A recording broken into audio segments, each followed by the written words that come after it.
When you pull, we will resist. When you demand, we will refuse. And when you insist, we will turn you down. We want this defunct government to move with speed. The president should not leave the country when there's a serious crisis, when people are dying. The health ministry is unhealthy. The health ministry is sick. The country is sick. And therefore, as a result of that, we have come up with an impeachment motion. We are going back on Tuesday to Parliament. And this is the letter that we've sent to the clerk of the National Assembly so far on an impeachment motion that we want to impeach the Cabinet Secretary for Health, NAKHUMINCHA, and we want her to continue staying at the funerals where she's enjoying staying instead of meeting the doctors and doing her job. Welcome back to Havana Media. My name is Boniface Owino, and as usual, I'm going to be your host for today. Now, the NCCK, that is the National Council of Churches, Kenya, have ordered the immediate resignation of 3 CSs, saying that they are the cause of the problems that are happening in Kenya. And that is what I want us to talk about, and the issue of Babu Owino taking the order in Parliament, saying that NAKHUMINCHA must resign from work. I would like to combine all of them to so that we can also see what needs to be done, or what is it that these guys are supposed to do in order to put things in the right way. That is what I want us to talk about. But before that, I would like to give you a chance at the comment section so that you can also tell me what you think concerning this. And if it is the first time that we're meeting, I like to give you a chance also to go to the subscribe area. You click the subscribe button, you like, you share, and also drop me a comment so that you can tell me where you're watching me from. And as I normally say, that feedback is normally the key thing in any form of communication. Without forgetting those who have been giving us your support, because I can't afford I can't miss to thank you so much, because without your support, this channel cannot grow. And as it stands now, we are growing at a very high rate, which is very much okay. We want to say that Kenyans are suffering. You go to any public hospital, you find people are not being attended to, doctors are on strike, and people are dying. There are emergencies on a daily basis. You see accidents on our roads. Nobody can be attended to in hospitals. We have our mothers who are expectant, who are supposed to deliver. Nobody is attending to them. We have different situations in different hospitals, and nobody is attending to them. And therefore, the situation is so bad, and we must fight this. And we as members of parliament, we are also in agreement that should the government refuse to listen to the doctors' plight, we will also join them on the mandamanos. We will be with them on the streets to ensure that they demand that which is rightfully theirs. And we want to put pressure on the government so that our people don't suffer on the ground. We don't want the government to demand. You must come with the rule of equals and opposites. Number 1, invite, do not demand. So when the government is demanding that doctors must go back, what are they trying to do? And number 2, when you push, we means the KMPDU, doctors and members of parliament, when you push as the government, we will push. When you pull, we will resist. When you demand, we will refuse. And when you insist, we will turn you down. We want this defunct government to move with speed. The president should not leave the country when there's a serious crisis, when people are dying. The health ministry is unhealthy. The health ministry is sick. The country is sick. And therefore, as a result of that, we have come up with an impeachment motion. We are going back on Tuesday to Parliament. And this is the letter that we've sent to the clerk of the National Assembly so far on an impeachment motion that we want to impeach the Cabinet Secretary for Health, NAKHUMINCHA, and we want her to continue staying at the funerals where she's enjoying staying instead of meeting the doctors and doing her job.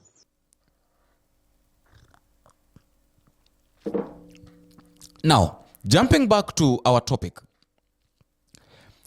the National Council of Churches, Kenya, have ordered the resignation of 3 people. That is, the first CS that has been ordered to resign is Susan NAKHUMINCHA, that is the CS of health, saying that that her ignorance is causing a lot of problems in this country, because now we have entered into the 22nd day since the doctors started strike, and there is nothing that is happening. I wanted to listen to the way the pastors were talking, and then also I'll combine it to what Babu Owino was saying. Babu Owino was saying that he has taken the order in Parliament, and when they resume next week, that is what is going to be discussed, whether NAKHUMINCHA should be impeached or not. Listen to this. If I was the Minister of Health this time, either if one person died in some countries because of there's something wrong, either she fixes or steps out. Simple. It is not the people of my Kariba who are suffering. A bishop can afford to go to Aga Khan Hospital, but the grandmother who you call Pale Mashinani cannot afford. So we want to see the president talk about it, solve this problem, let people live well in this nation. Another person that they've ordered to resign is called Linturi. That is CS of Agriculture. Concerning the issue of fake fertilizers that these guys, this person ordered, or this person decided to give to farmers in Kenya, saying that it was not of help to farmers. Listen to this. Mbolea ilitoka, ilipeanwa with the systems that were supposed to be doing. They have the accountability. They have who are the storekeepers. They have the lorries that transport it. The Minister of Agriculture should not come and tell us ilikuwa ikatembea. The Minister of Agriculture would have come and told us this is what happens, and either so and so has been sacked or himself is stepped down.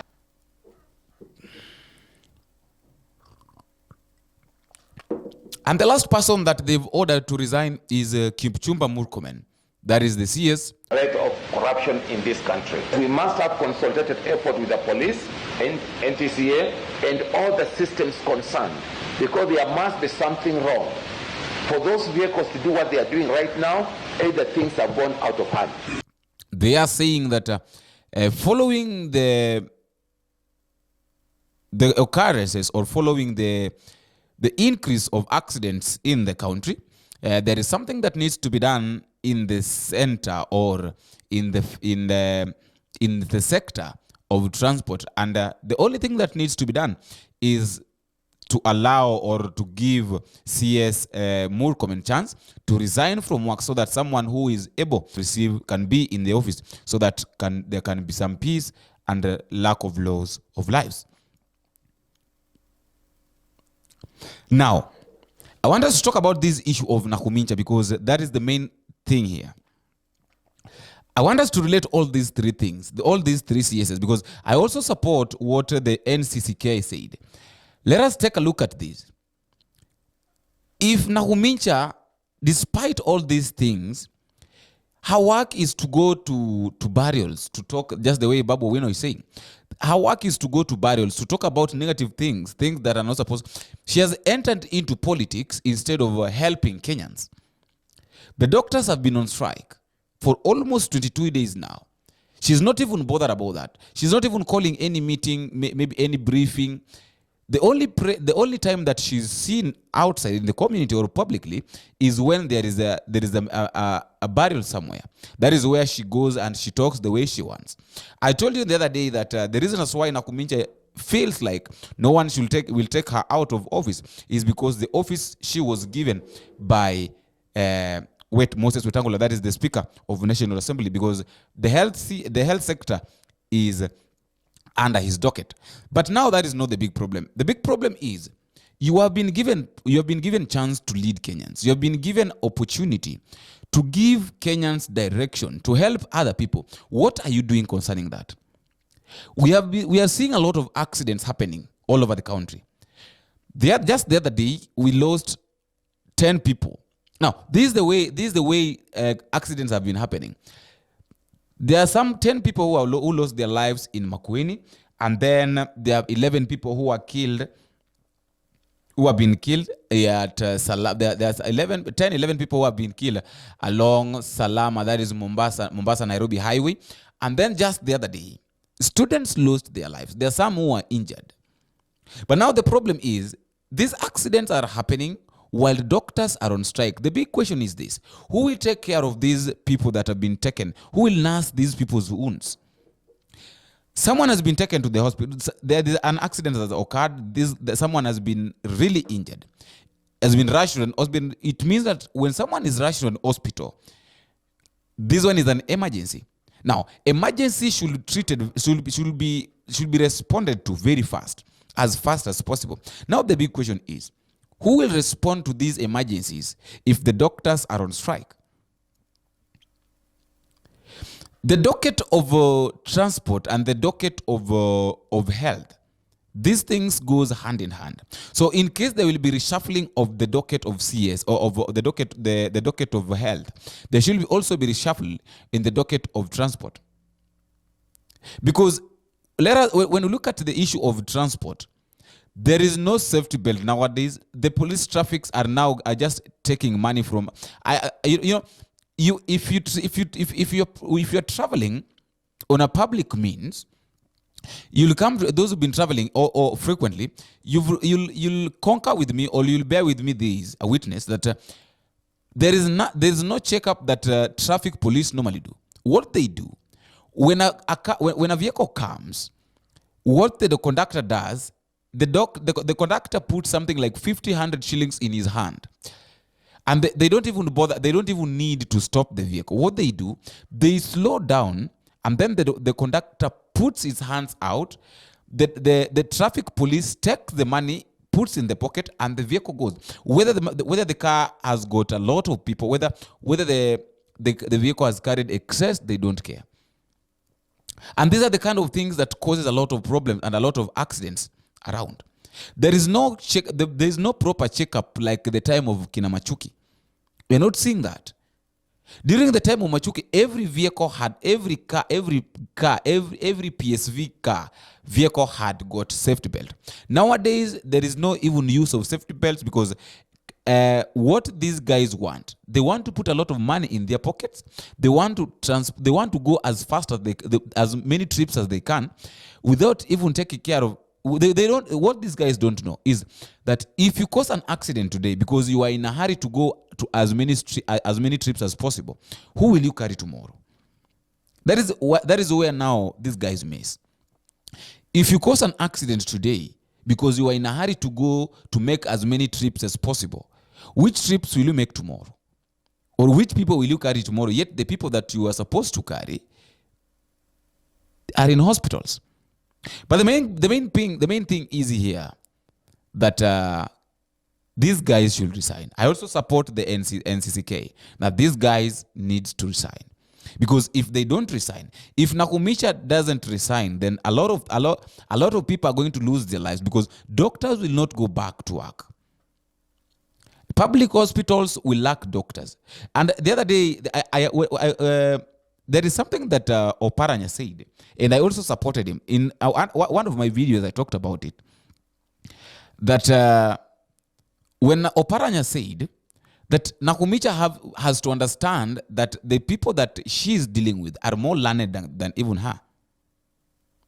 Because the doctors, in as much as there is strike, some of them are working. And I've heard one of the bishops saying that we bishops has got no problem, because we can afford to go to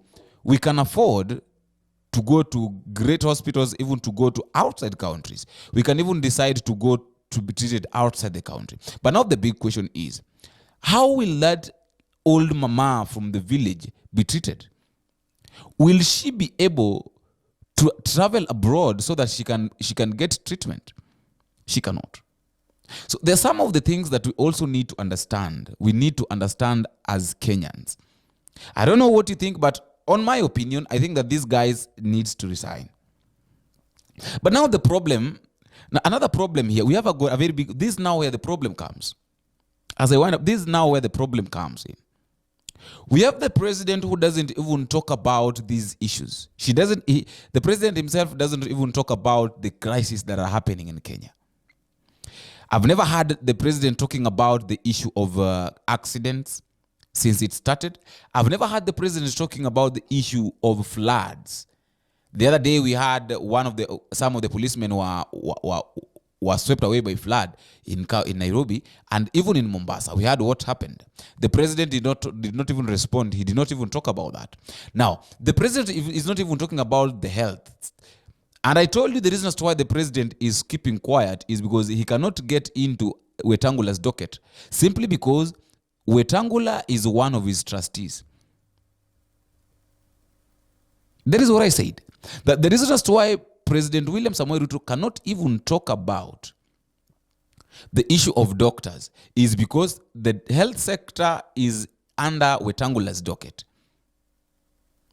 And we know very well what Wetangula did, in as much as people complain. Yesterday, there's a video that I played yesterday here where Natembeya was saying that Wetangula is claiming that he took 200,000 votes to William Samoei, and that is why he defeated Raila Odinga. So these are the things that these are the things that are happening in our country. I can't complain, because if I complain, the help that I got, I will not get it. Are you seeing? Now, when we talk about the sector, now the transportation sector, William Samoei Ruto cannot complain to Murkomen, because after all, Murkomen is his brother. So he can't even argue about that. Let us take a look at people like the CS of agriculture, people like Linturi. He cannot complain about them. So in as much as we Kenyans would like the president to talk, president himself will not talk. But now let us make a mistake, or let anybody make a mistake of talking negatively about the issue of Haiti mission, or the issue of housing project. That is when the president will talk. And to know that the president is not even bothered about what is happening in his country. Yesterday, the president himself traveled abroad and went to Ghana. We don't know what he went to do, but I will do the research and bring you back. I'll tell you what he went to do there, and how what he went to do is a benefit to us while we as Kenyans are suffering. The doctors are on strike, the accidents are happening, the farmers are being given fake fertilizers, the president himself is quiet, people are talking, telling the president, at least say something. Talk to this guy so that we can find a solution, so that he can find a way of handling this. The president himself is not even talking. But I don't know what is happening. I don't know what is in your mind. And that is why I would like to give you a chance at the comment section so that you can tell me what you think concerning this issue of the CSS, the CS Murkomen to resign, Linturi to resign, and NAKHUMINCHA to resign. Do you like them? Would you also like them to resign, or you want them to retain their offices so that our brothers and sisters can continue dying on the roads, can continue suffering in the hospitals, and our mothers and fathers can continue suffering as farmers by being sold fake fertilizer? I don't know what you think. That is just my opinion, and I would also like to give you a chance so that you can tell me what you think concerning that. Until we meet again, I have been your host, Babu Owino. Bye bye.